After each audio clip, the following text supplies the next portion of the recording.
There's this amazing thing that happens in Capistrano, which is in the Bay Area, California.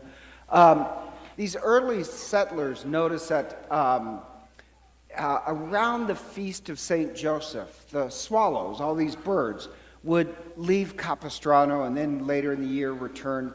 And when they would leave, the birds did the strangest things. They would pick up a twig and start flying. And, people just kind of thought, stupid birds. Why would you make, because they're going to make this a couple hundred miles trip. And why would you carry a stick with you? It just makes life more difficult, makes the journey harder. And so they just kind of thought, stupid birds.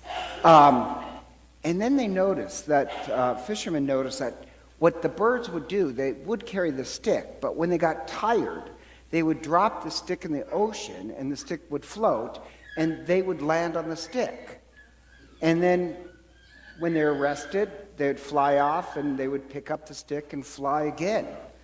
And the reason why I like that story is that the very thing that makes the journey difficult is the very thing that makes the journey possible. And I think the cross works the same way. I mean, we're all the birds.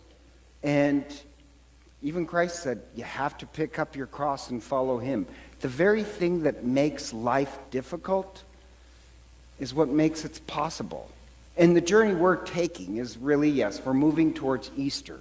But what we're hoping for is by the time we get to Easter, our hearts are far more loving. And so I like that image of the twig really being like our cross. And the cross, of course, is a symbol. And not physically are we going to carry something. And the cross kind of Christ lays out. During Lent, we fast. So during Lent, really, there should be no desserts, no chocolate. No, you will suffer. And kind of think, well, what, like the birds? Why? It just makes life more difficult. Why would we do that? But without self-discipline, we won't complete the journey to a loving heart. And you fast because one day a week you will eat like the poor eat. The poor don't get desserts.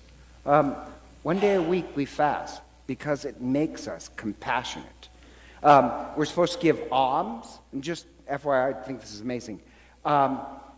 It's part of this ancient Jewish custom that before Passover, you must do something for the poor. So like when Judas is at the Last Supper with the apostles, and Jesus says, do what you must do.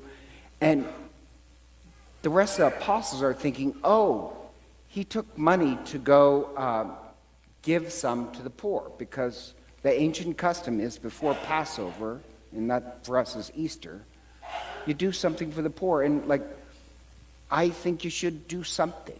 Like at St. Ignatius, we have, they call it, the almsgiving is called faith in action.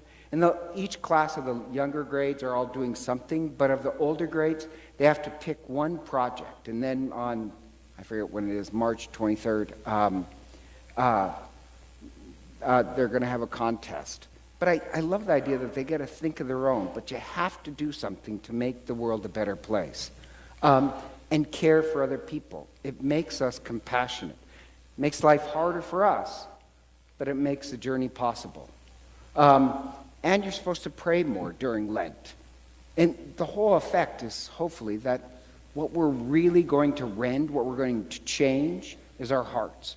That by the end of Lent, we should become more loving. And one of the main things is this idea of sacrifice. That starting in Lent, you have to choose something to sacrifice. So we do this incredibly ancient custom of marking our foreheads with ash. And the ashes, they mark that something in us will die. And so for me, I'll tell you, what I'm going to try and give up this Lent is my anxiety. I used to have anger problems, not so much unless I'm around a deacon. But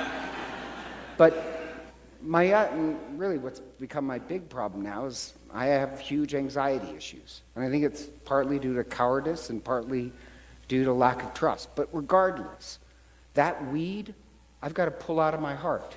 I'm going to spend 40 days working on it. And hopefully by Easter, I'll be calmer and kinder. But we want to change our heart. So no matter who you are, pick out what it is. If you're like a little kid, you know, your twig, your cross is going to be lighter. So just pick up something like giving up chocolate for Lent. If you're older, like you're what, probably 4th grade, 5th grade, 6th grade, 6th, you can handle something harder. Give up TV and video games. Apparently, apparently some people find that very hard, but I know you're strong. Or if you're an adult, look really inside yourself. Jealousy, anger, anxiety, laziness, there's so many things. Pull out one of the weeds. Make it the cross that you're going to sacrifice something on. Oh, do you have a question? Oh, not now. But like, what we want is to rend our hearts. We want to have hearts by the time we get to Easter that are far more loving. So yeah, we mark something to die in us. That's what the ashes mean. And I agree, like the birds, it makes life more difficult. But the very thing that makes it difficult also can make it incredibly beautiful. So we take up this ancient way to reach the homeland of love.